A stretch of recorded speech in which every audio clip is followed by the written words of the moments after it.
So today I'm going to take care of the rear struts, okay?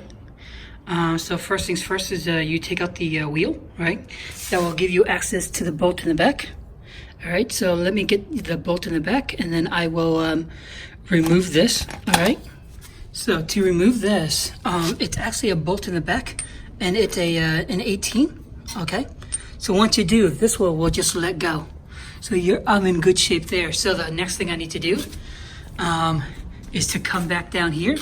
Now, unfortunately, I need to take this out. This is the tray for the soft top. If you guys remember, there are little clips underneath that I did before to remove it. So I need to do that to remove this. Then I need to take out this piece, okay? Okay, the next thing I need to do is I need to take this out. This is a T30, and then I have another one in the back here.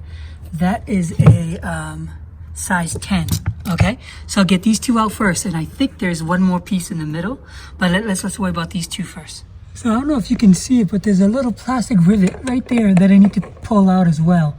Once I do, this whole thing should be able to come right out, okay? Okay, so now that I got this out, right, you just gotta peel away some of these foams and you'll get access to the strut itself. So the strut is actually a 13.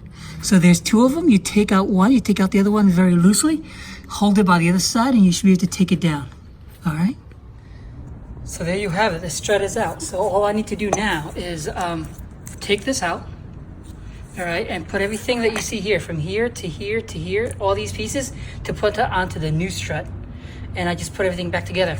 Here's my problem. You'll see that ideally this should be coming right back up, but it's not. So that would also explain why my wheel seems to be, or my car seems to be much lower than it needs to be. So this is definitely a needed thing. Here's what I'm replacing it with, okay? So I bought two of these. Unfortunately, I bought it from different from different suppliers. So one of them is coming one at a time.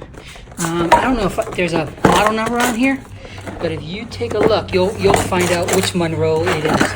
Okay, actually here, it's 5677.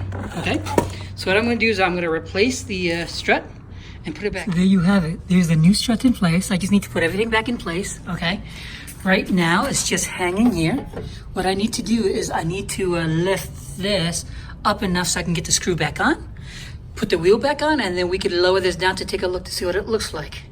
But overall, it's in good shape. So I've got these to put this on as well. To be honest with you, I'm not a huge fan of it. So I might just leave it out altogether. Now, some people may complain that that's probably not a good thing to do, but you know what? It's okay. All right? Okay, so everything's all back in. As you can see, my distance is quite substantial. Now, I know you guys don't like that. You guys like it a lot lower. Not for me. I'd rather have a nice comfort ride than one where I grind the floor. So hopefully this solves my problem. I'm hoping that now that it's not so heavy, my car will accelerate normally. We'll see. I still need to put everything back in. I still need to do this side. But the point of the matter is, one strut done.